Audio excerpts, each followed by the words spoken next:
Yeah, Doyle. We are doing this. We're 100% doing this, but I'm doing it under duress because I'm not accustomed in my many years with the organization and then covering the Texans on talking about the police blotter quite this much.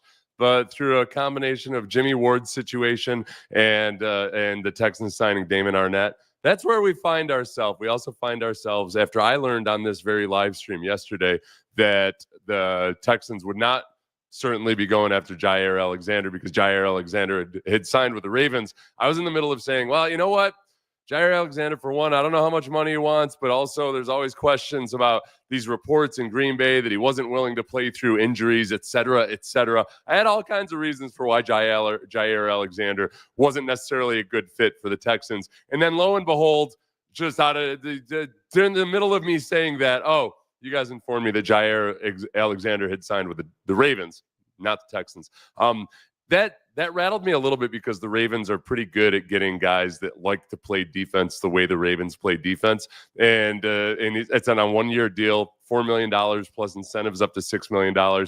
Makes a lot of sense, and it could be really good. I think the most telling thing was that there was a report by Adam Schefter before the signing, just very briefly, that he was the Panthers potentially were in the mix, but also this.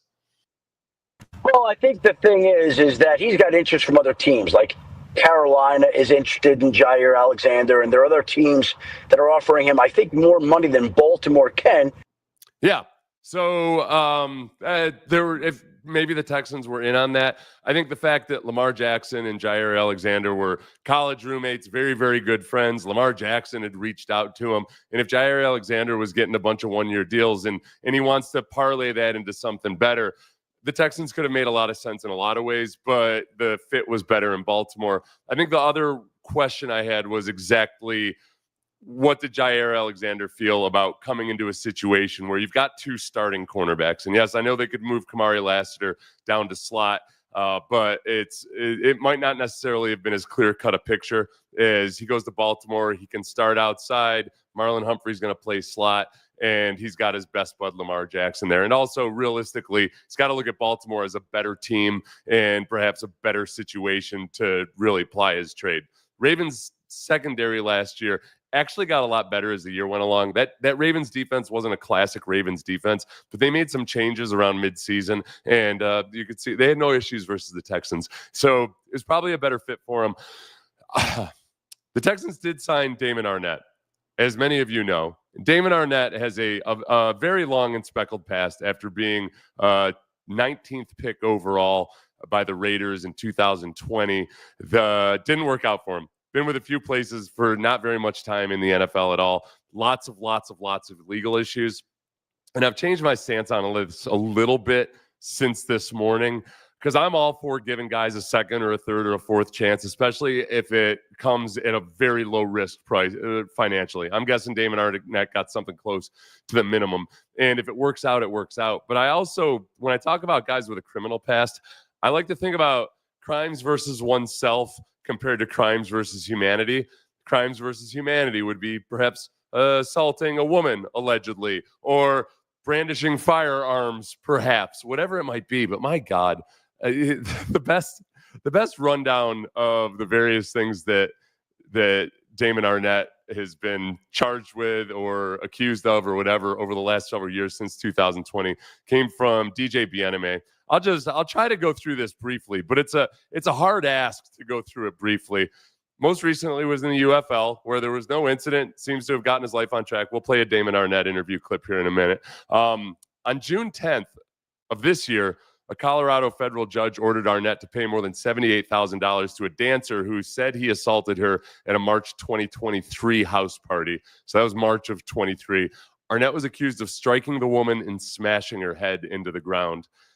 He was released in 2021 by the Raiders after playing a combined 13 games over 2 seasons while facing a lawsuit for an alleged hit and run after a video surfaced of Arnett making death threats while brandishing firearms. Many of you may have seen those or remember him from back in the day. Dolphins had signed him to their practice squad. Kansas City ended up picking him up in 2022. He was released after he was jailed in Las Vegas on 2 counts of assault with a deadly weapon, carrying or concealing a gun without a permit, possession of a controlled substance, and possession of marijuana or cannabis. Wait, we're not done yet. The joy, whatever this is, continues. January 22, the case was dropped. But in May 2023, a grand jury indicted Arnett on assault with a deadly weapon and firearm-related charges related to the incident. Arnett agreed to a plea deal. In July of 2022, Arnett was arrested in Miami on charges of a controlled substance, possession of drug paraphernalia, and driving with a suspended license. In January of 2024, he was arrested and charged with possession of less than a gram of meth and unlawful carrying of a firearm in, yes, Richardson, Texas. So he's been through it, man, and I mean he's put it through himself. He's been contrite and saying that he done wrong, and he's tried to straighten his life out. There's 2 sides of the spectrum. One is we can watch Damon Arnett, and this is Damon Arnett recently explaining the transformation he's undergone. In jail, making wrong decisions. 3 kids, 3 different moms, millions of dollars, no dollars. And where I'm at today is the best version of myself after going through all of that, and still motivated to keep going. The only answer to that is God. There's no way I shouldn't be dead in jail in a way worse situation than I'm in right now. Whatever it is I went through, I feel like it's to prepare me what I've asked for from the very beginning. To be a great son, a great father, a great nephew, just somebody with a good heart can look at me and feel proud and inspired to never quit, to never give up. God is good for it not being too late. And every single day, I just try not to waste any time, because I already feel like I don't waste 3 years, and I see how much can change. Yeah, he's had a lot, man. I'm all for people turning their lives around. It makes me nervous. I mean, the meth possession makes me really nervous. Aside from the assault, I don't know how they handled that case other than the alleged assault against the dancer at a private party. He was ordered to pay that $70-some thousand. I didn't quite get exactly whether there was a verdict or not. It's ugly stuff. All the firearm stuff, and it wasn't just possession; it was assault and possession of illegal firearms. It's a lot. I'm at the risk of sounding callous. My wife was at-risk youth counselor, and she's seen it all. My wife has a heart as big as the ocean, but you learn in that job that the kids that get in the most trouble also get really good at telling you what you want to hear, and can be very convincing at it because they know the speech. They know what they're supposed to say to the counselor. They know what they're supposed to say to the judges. So everything he said right there is great. The biggest thing I would lean into is that, all right, he seems to have had a year and a season in the UFL where he's kept his nose clean. Reportedly, he's gotten rid of some of the people in his life that may have been a bad influence. I saw one of you said something about new friends. Yeah, that's a huge part of it. Sometimes at the age of 22, it's hard to tell people in your life who are going to call you selfish and everything. How could you abandon me when we've been through so much together? When you're 22, it's really hard to do that. At 28, after you've been through all that, maybe it was as simple as that. I mean, I'm not gonna excuse or exonerate any of that stuff that we actually know about. It's just there is a potential for him to have turned around. As one of you said, not a big fan of a guy being around our younger players. He seems to be getting away with a lot and never held accountable. Being released from a team is not a punishment. And I think the year in the UFL where he's not going to be making the same kind of money that he did in the NFL, and the fact that he seemed to walk a straight and narrow path through there, I'm sure had conversations with Nick Caserio and D'Amico Ryans about all this. I'm guessing this will be very, very, very much a one strike and you're out type of scenario. And I would wish nothing but the best for somebody like him or anybody else that's trying to turn their life around. You just don't know if you want the Texans to be the place where he's doing it. So he's going to be monitored very closely. Speaking of monitors, we'll get to Jimmy Ward in a little bit, but just to get a glimpse into what Damon Arnett was as a prospect when drafted by the Raiders. And a lot of people thought that it was kind of a reach to draft him at 19 overall. Here's Brady Quinn immediately after the pick. A lot about this young man. I mean, much like we talked about Jeff Okudah, he's played a system at Ohio State that plays much man-to-man and cover 3, which is a 3D zone coverage. And sorry about this audio, my God. If you were to guess, the 2 most prevalent coverages in the NFL, what would they be? It'd be man-to-man and cover 3. And so if you're looking at what teams are looking for, they're looking for guys that they can plug in and play and help eliminate wide receivers on the outside and press man-to-man coverage and off-zone coverage in that cover 3. Yeah, and wait, there's more. Arnett brings, he's got great skill set. He's actually a local product from South Florida here where we're based out in our studio. And this is a player that when I talk to Urban. Okay, he's going to say, when I talk to Urban Meyer. So he's going to get, listen, Urban Meyer's going to get him, give him an endorsement. This is a player that when I talked to Urban Meyer earlier this week, he said to me, look, I don't know why more people aren't talking about Damon Arnett.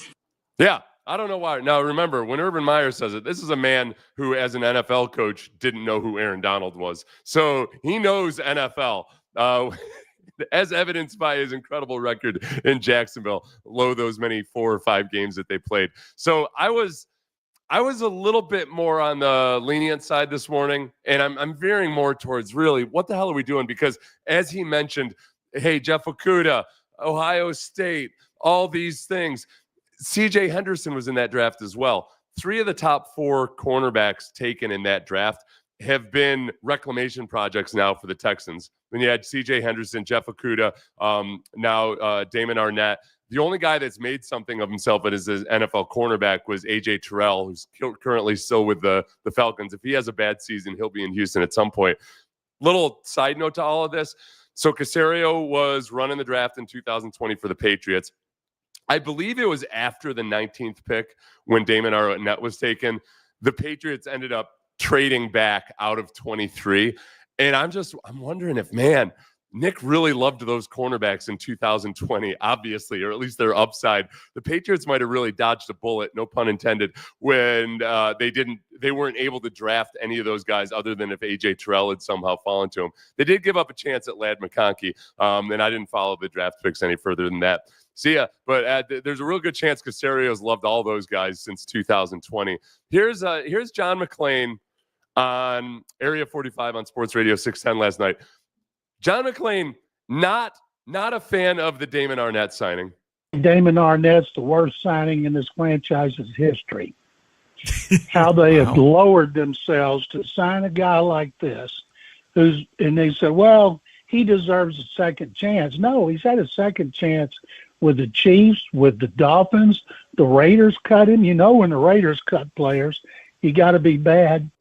Yeah, no, the Raiders drafted him in the same draft as Ruggs. Oh, it was a mess, man. Gruden and Mayock just run amok with and defying all the mock drafts out there. Let me know if the video gets hazy. I've got that same little reading up on my board. Look, as one of you had pointed out, D'Amico is a strong positive influence, and yes, there's always hope. I'm not sitting here like we know plenty of stories of convicts and what have you that have turned their life around. So it might be at that stage of his life. I think they're going to keep a very mindful eye on him. And I'm sure there's probably some kind of counseling stipulation, or I hope there's some kind of counseling stipulation to go along with signing him and having him in the room. And a lot of guys, I played with a lot of guys who were not model citizens off the field or out of the locker room, but were everything you would want or ask for in a teammate. So there's certainly a chance, and there's certainly hope here. It's low risk from a financial side. You're kind of swimming for depth in the secondary right now. If I had to choose, I know I was down on Jaire Alexander, but I thought he was going to get a bigger contract than he did. Jaire Alexander's had a lot of injury history, but the upside of Jaire Alexander at that contract, I would have much preferred to the upside of this signing here. But we'll see how it goes. On to other police blotter news with Jimmy Ward. Jimmy Ward's agent did give us a statement, and it's a lot of the stuff that you'd expect to hear from a lawyer for somebody who's been arrested for allegedly assaulting his fiance.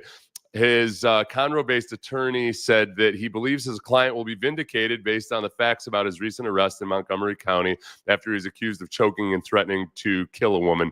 Steve Jackson, the attorney who declined to provide details on what facts he was referring to, he had mentioned that there's been a disturbing trend of athletes being accused of these things unfairly or unjustly. I don't know if that's a trend. It's always happened that there's plenty of really valid ones, but there's also ones where the guy is completely and totally innocent. So we'll see. I withhold judgment until you start to learn more facts to the case. The interesting part is he filed a motion asking the judge to modify Jimmy Ward's bond conditions, stating that a court-ordered GPS ankle monitor interferes with Ward's job. I had not thought about this part of it, that Ward, if he is allowed to return to practice or training camp, it's really hard to play football with an ankle monitor on. I would guess, I would surmise, I don't know for certain. Defendant cannot participate in his necessary job duties and contractual obligations while wearing a GPS ankle monitor. Defendant will need to be able to travel outside the state of Texas to participate in his necessary job duties and contractual obligations. The current bond conditions impair defendant's essential ability to perform his trade or occupation unless restrictive means are available. I'm cool with that. That hearing is that next hearing is July 16th. So we're not going to hear anything about this for a long time, other than perhaps some statements from his attorney. It points out that Jimmy Ward, and this is from Jonathan Alexander's article in the Chronicle, is 12-year veteran who's never been suspended. He's facing criminal charges, could face suspension from the NFL. The one thing that I wonder if Jimmy Ward's attorney is aware of is that there is this thing called the commissioner's exempt list, to where regardless how the NFL or the team feels about the case, if you're going through something with domestic violence, there's a real good chance they put you on the commissioner's exempt list, where you don't get fined or suspended, but they're kind of in wait and see mode, and you're not allowed to participate until there's more clarity in the situation. The other thing that Jonathan points out, this is very true. In past cases with similar allegations, there have been suspensions of 4 to 6 games, regardless of whether a player was convicted. In most cases, those players were not convicted for various reasons, including victims not following through with accusations. So this, just by virtue of there being smoke, they hold it to, I think it feels like they probably try to figure out like how much validity is there to you being causing the situation, no matter what the actual details are. So I think there's a really good chance that Jimmy Ward isn't available for the first part of training camp, at least, I would think, and then possibly for several games in the season. Might make him faster by 2%, 0.2%. I've had a lot of experience with the Montgomery County jail, and yeah, I'll give him some leash to wait and see what comes out. Oh, now I'm intrigued, Sam. Were you wrongfully accused? Curious. Hope the young man. So this is going back to Damon. And as far as the picture that I was showing up during the John McClain audio, that was when Josh Innes and I had a little disagreement on Radio Row. Well, I had been in the middle of an interview of John McClain, and John McClain just sat there peacefully scrolling through his Twitter, tweeting about it, talking about how it was such nonsense, but also getting a lot of Twitter engagement by tweeting about it. Classic newsman. Yeah, turn your nose down at me, but don't be afraid to get those clicks, John McClain. On to greener pastures. Will Anderson. Have you ever heard of him? Very, very good young pass rusher for the Houston Texans. Texans traded a boatload of picks to get him a couple years ago, and it's worked out pretty well. This was on Bussin' with the Boys. J.C. Latham, offensive tackle from Alabama, who's now with the Titans, and faced Will Anderson last year. Bussin' with the Boys asked about what it was like going against Will Anderson after having practiced against him in college. Probably the only guy who can practice just like the game, like unconsciously. So like going against him, I was like, okay, I know I can block this guy in the game. Like I blocked him well enough in practice. And I get to the NFL and everybody's making it like a really big deal. Like, hey, you're going against Will. Do you think you can block him? I'm like, absolutely. Like he can show you the tape. I have the tape. I have the money from him. You know what I mean? And we get to the game, and that's when I was like, yeah, this motherfucker's gotten so much better. Like, he always had a KD for like going one with the ball, like coming off with the ball. And he wasn't as good as he is now compared to college, because like he would get flat for it, you know. But in the league, like, he's mastered that so much. He uses his hand at the top of the rush so much better. He has a lot more counters that he does now than he did in college. He's not just trying to bully the lineman. Like, he's learning how to get around them. He's learning how to pursue, use the right angles, the five line and all that. So yeah, that's when I was like, yeah, this motherfucker is like, yeah, it's different. Yeah. Yeah, and he did have one of his worst games of his career, that first Titans game versus Will Anderson. The really cool thing, and J.C. Latham talking about that, almost all of those things were talking points that Will has brought up in press conferences about things that he's worked at. Will has always been really good at getting across the line of scrimmage really fast, as J.C. Latham suggested. Look right there and see Will and, whoever's playing right tackle there got a pretty good get off too. He gets across the line really quickly. It's that his rookie year and in college, one of the knocks against him was when he would get to the top of the rush right there, especially against 340-pound guys like J.C. Latham, he would kind of just try to turn it into a bull rush sumo wrestling type of situation. And he's not big and strong enough to bulldoze a 345-pounder if he hasn't set up for it. And yet, by year 2 of the NFL, this is what he was doing instead. Like right there, instead of just turning it into a straight bull rush, he had him there. So he did turn it into a straight bull rush. The other one set it up pretty well. So if you can see here, like Latham's getting out and he's bailing out, adjusting for that speed. So Will gets him off balance. He's able to bull him right into Levis.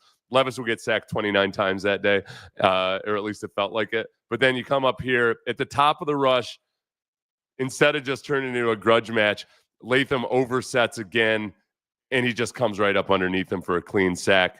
This one was... instead of just trying to go straight one direction against him, he attacks the inside shoulder. Like, attacking edges is a big part of what he's gotten better at. You try to push somebody right down the middle, that's a really hard battle to win versus a good offensive lineman, especially a big one. So you got to attack edges. You attack the weaknesses. You open the gate right there, and he does a beautiful job of it there. This is Will Anderson on the right side. And it does a little weave and then comes back underneath, clears the hands. And his hands are just so much more automatic. So one thing, going into last year, Will had talked about using his hands better at the top of the rush. When you get to the level of the quarterback, you got to be using your hands to come free, attack edges. He did that a lot better. This year, he's talking about actually just getting the throwing arm. If you're not in position to sack him, but you got a shot at the ball, be real precise with your hands. And it's cool because he's they've kind of taken him right from the very beginning of the process. He always had a good get off. He could get across the line of scrimmage, but now he's timing it up even better than he was in college. In the NFL, you really start to get good at reading the offensive tackles that like to lean a bit. So sometimes you're going on the ball movement. Sometimes you're looking at the tackle just to see that little twitch before he starts leaning to get away with a false start, which they get away with so often these days. And then they moved on into, okay, let's work at what's happening at the top of the rush. And he's gotten a lot smoother with that. Now it's, how many opportunities did you have where you could have swatted the ball out, where you could have caused a fumble, and you weren't able to last year? Let's become real precise with that. So it's cool to hear. Cool to hear from J.C. Latham too. Have a level of humility about it. Yeah, I'm gonna give, in these situations, I just wait and see. You just it could be a million different things. Here we go. Doyle. Fun fact: after a tragedy in my life, I turned to drugs and booze to cope. I own a business. I now own a business, I'm guessing, and employ 12 people. You can recover and make a life for yourself. That's one thing I said after the John McClain rant. I was like, John, I mean, yes, let's not act like it's impossible. And John called it the worst signing in Texans history. If they had given him a 3-year deal, or Damon Arnett, if they'd given Damon Arnett a 3-year deal or something, then yeah, that would be the worst signing in Texans history. I understand the trepidation that goes into it, but it's not like they're going to treat this like he's any young player that just needs time to develop. I think they're just going to see if, with a guy with his head on straight, with Jeff Okudah and CJ Henderson, they might just not be the football players that people projected them to be. With Damon Arnett, it could be that, the thing holding him back was that he got to the NFL. And remember, this was before the days of NIL. And I'm certain he wasn't getting any money anywhere from Ohio State, but certainly not amount of money he'd get right now. And he's got a boatload of money. He's got maturity issues.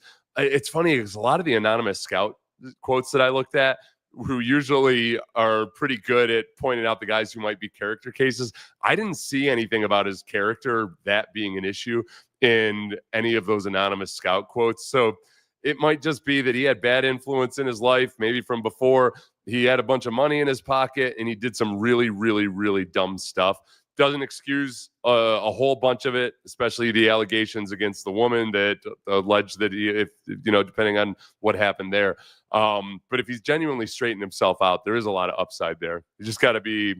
That's classic. What I tell you guys every single time: just don't get too excited about the guy who's a reclamation project. Don't get too excited about Jeff Okudah or CJ Henderson. It's really cool if it works out. It's just this one, he's got some checks against him, or some challenges. The Oilers game against Buffalo. Oh, this is some other question. Okay. Jelly, we all have lives. Most of us have large ed to control our temper in stressful situations. I know that doesn't happen every time, but still, conversation you guys are having. I like the kid's personality too, so easy to cheer for on our ends. Wonder if are you talking about Will or Damon Arnett? That's the correct. You must be talking about Will, because Damon's not a kid anymore. He's a full grown. He looks like a 40-year-old who's seen hard times in that video that we watched. My uncles and grandfather were devastated. I was like 7. Yeah, I was a teenager, and I grew up in Bills country, and I can remember my girlfriend's stepfather at halftime just so disgusted with the Bills, and he's like, there's no way they're winning this game. Yeah, they're bums. And I remember I didn't want to get in an argument with my girlfriend's stepfather because he was cool. He did not keep a strict eye on things. So, but I was like, it's kind of early to quit on something like this. Well, all right, yeah, and I should have said it out loud. I would have gained his respect.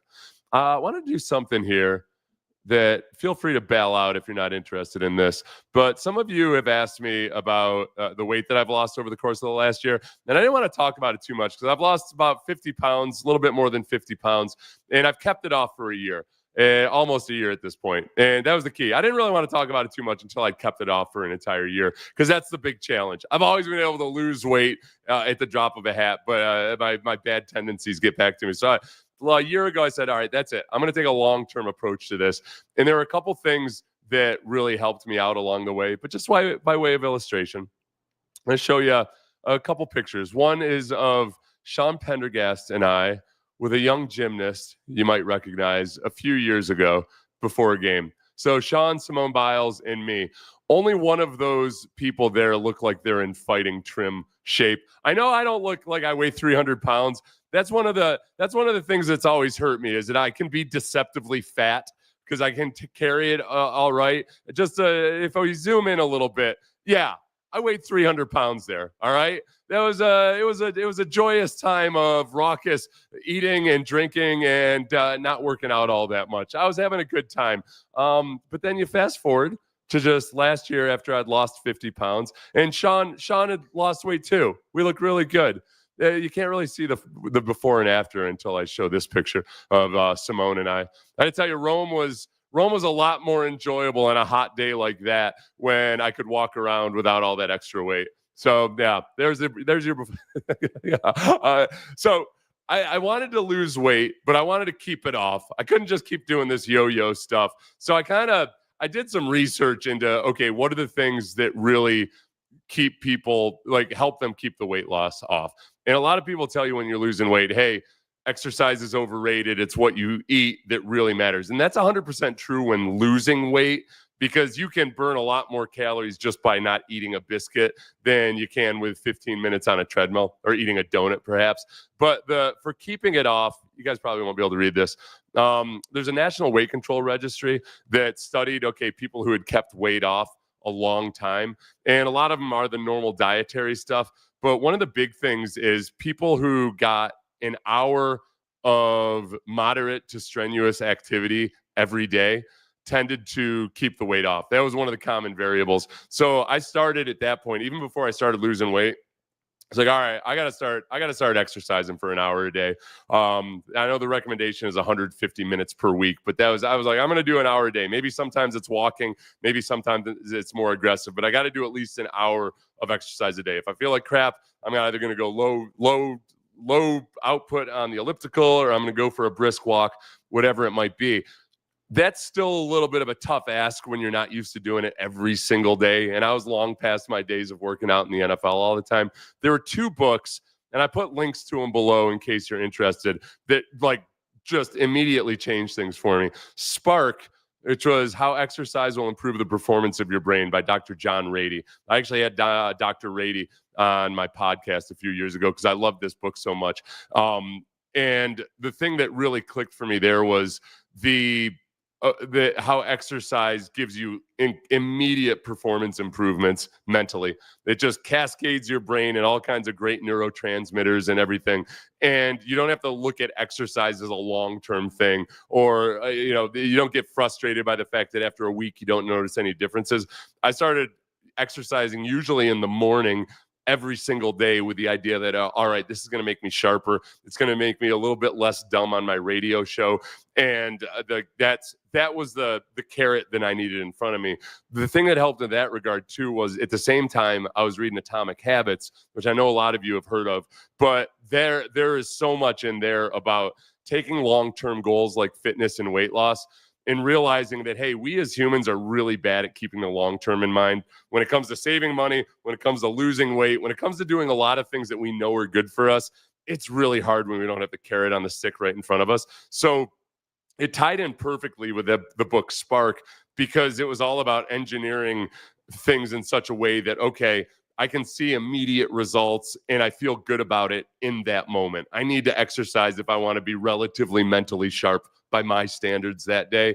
And I'm not going to worry about the weight loss. I'm just going to start doing things on a day-to-day basis that I know will accumulate long-term. That's why I have this little bell. I know we make jokes about it, but I'd ring this bell. I've got like various things that I have to accomplish every day that I get a bell every single time I do it. Exercise is one of them. I've got just a few I have to read a book for at least 5 minutes every single day. And usually it's one of the tips in Atomic Habits that you've seen elsewhere, I'm sure, is, man, just commit to doing something for 2 minutes and see how it goes. And after 2 minutes, you put on your shoes and start walking.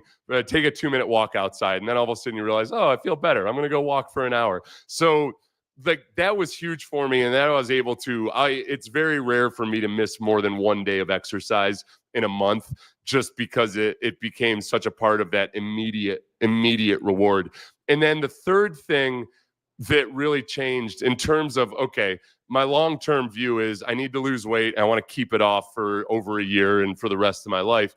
I started thinking about, all right, the actual health things that I can monitor on a more short-term basis. Obviously, keeping track of your weight matters, but I try not to be too draconian about that. If I step on the scale and I'm a pound heavier than the day before, I'm not going to freak out about it. I look at what is my average weight that week, but every day I'm monitoring it just to be sure that, hey, if I slipped up and gorged on something yesterday, that it's reflected in my spreadsheet that I keep with all the habits that I do. And the other part of the Atomic Habits is just, you're going to screw up. You're going to miss things. Just don't do it 2 days in a row. Be sure if you miss something, the next day you do it. But in terms of the health parameters, I started for a while. I was doing this. I don't do it anymore. I was monitoring my blood sugar throughout the day. I just got tired of the finger pricks. And once I got on track, because that's immediate. I can see like, all right, man, my blood sugar shouldn't be like this 2 hours after a meal. So like chasing that, keeping that blood sugar was low. Now I get my A1C checked pretty regularly because I know I can. It's a fun little game to see if I can get that to move down. So A1C measures your long-term blood sugar, and it also knows that even though it measures your blood sugar over the course of 3 months, if you're a little out of control that week before your A1C test, it'll reflect and it'll be up there. And with that, that's been very effective for me. The other part is I just started monitoring my blood pressure because I was always like a little bit like close to borderline.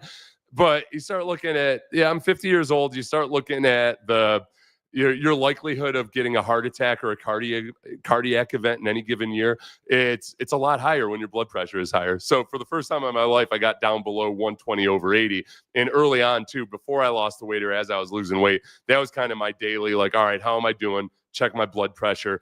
That's an immediate carrot on a stick. If I go out and eat a bunch of salty food, and retain a bunch of water or drink a bunch of beer, too much beer, my blood pressure is going to spike the next day or that day. And the other big thing that I use as a little bit of scare tactic with myself is I always remind myself that, hey, stroke can kill me today. Yeah, long-term heart disease is, it's easy to think like, I'll be fine. Stroke can kill me today. If I get a little too worked up or something, it's like, I got to keep my blood pressure low. And there's a little, I got a calcium score where everything was super clean except for one little piece of plaque in one of my arteries. And I've got that in an image on my phone that I always look at that sometimes. Where like, oh yeah, you don't want to dislodge that sucker. That's instantly me slurring my speech. It's very hard to do my job if I slur my speech any more than I already do. So those are my 3 little health tips with 29 little side tips to each of them. Let's see. The blood pressure. Yeah. Okay. So the other book too, in Atomic Habits, there's no. Wait, was it the other one? Oh, 7 Habits of Highly Effective People was another one. That's where I kind of got into trying to do something either from a self-improvement standpoint every single day. They're called Zone 2 activities. There's a grid. I think Eisenhower was the first one that created this, but you kind of put everything into a bucket. There's things that are urgent and important. There are things that are important but not urgent. Those are Zone 2 categories. Then there's box 3 and box 4. I can't even remember what they are right now. But Zone 2 is the things that you need to do every day if you really want to improve over the long term. But it's always easy to put it off. Sometimes people look at exercise as that. For me, it's reading. And just trying to read things outside of sports and outside of that to try to be, my job on the radio is not necessarily to talk about sports. It's to be interesting. And I find I'm more interesting, at least to myself, if I'm reading every day. And I also stay just more fresh. My brain remains a little bit more fertile. So that's one of my Zone 2 activities. Exercise is one of my Zone 2 activities. I've got a box of things that I have to check off every single day. And so I read my 15 minutes at least. It's 15 minutes now. And usually it ends up being like 30 to 45 minutes. And I give myself a little ding. And it's fun. It feels stupid, but it's fun. Celebrate your victories. It's hard. It's hard for me. You come from a very Protestant work ethic type family and background where I did, where life is not to be enjoyed, my friend. To all of a sudden now I'm going around life like, hey, my wife asked me to pick up my lawn and pick up my dirty socks, and I did it. Good job, Sethers. That's what a mature and responsible adult does. I told my wife I'd help with the chores. I did it. Yeah. It's fun. It's a good way to live your life. Life's been better since then. Dislodge that sucker. No, you bastard. I hope I have a stroke tomorrow and you'll flip. You just out of spite for you, so you can feel bad about it. Oh, I gotta go. Yeah, I'm going live. Thank you. Okay, this is important.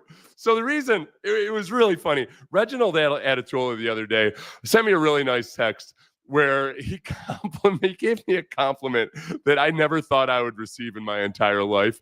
And I still don't feel as justified because I am horrible at time management when left to my own devices. I need to engineer my environment as much as possible because I lose track of things. So I have safeguards all over the place. And like environment engineering, they talk about in Atomic Habits is really, really big.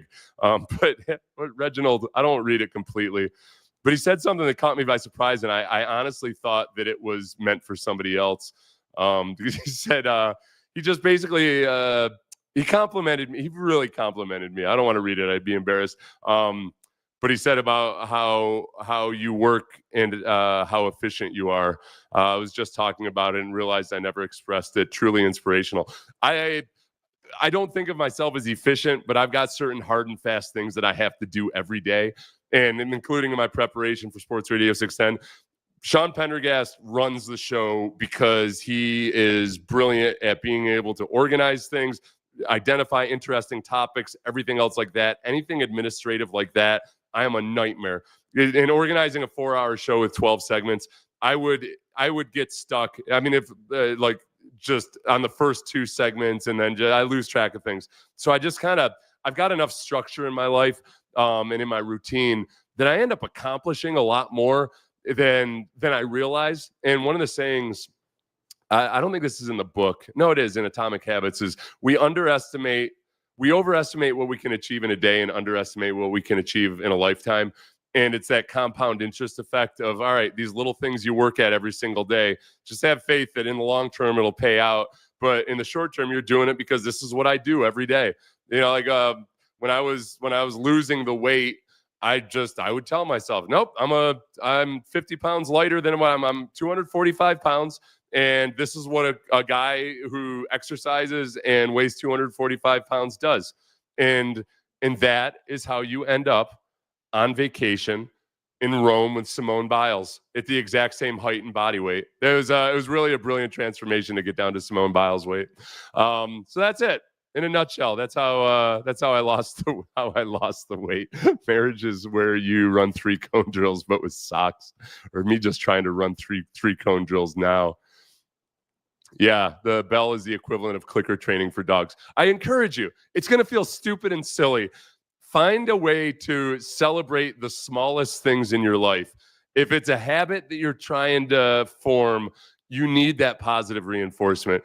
And the old saying that I'm sure a lot of you have heard is that basically when you talk to yourself, your brain doesn't know the difference between you and somebody else saying it. Saying things out loud really helps. I do all the goofy, stupid TED Talk type stuff that people recommend, and I feel foolish doing it, and yet that I know that it works. Affirmations, corny as hell, yeah, I'll do them. And it's made a big difference, and I feel better when I'm doing it. I can sense when I'm doing it. So just celebrate the small victories.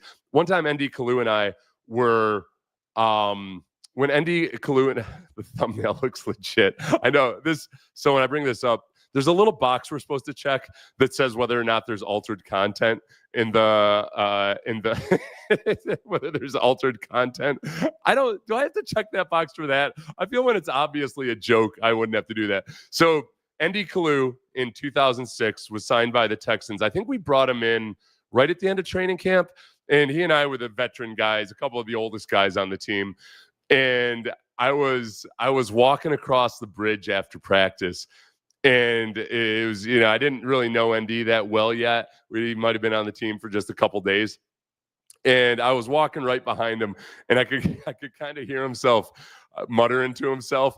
And I was like, positive self-talk, right? And he looked back, he's like, yeah, I can't do an ND voice. His voice is so low.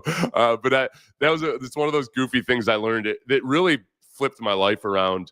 I went to see a sports psychologist before my 5th year in the NFL, and Dr. Jim Lair out of Orlando. He works with a lot of golfers and tennis players, and one of those things was just positive self-talk and that old feeling, the psychological researcher or the people that tell you that your brain doesn't know the difference, whether it's you saying it or somebody else, and that you just kind of talk through things and talk out loud, talk to yourself. You might feel crazy, but it pays dividends. So be a little goofy, everybody. Be a little flaky. It works. Oh, Think Like a Warrior by Darren Donnelly is a great read for self-improvement and motivation. Yeah, cool. I will check that out. Somebody else had recommended that to me. So thanks, everybody. Thanks for indulging me on how I don't indulge myself. And everybody have a good one.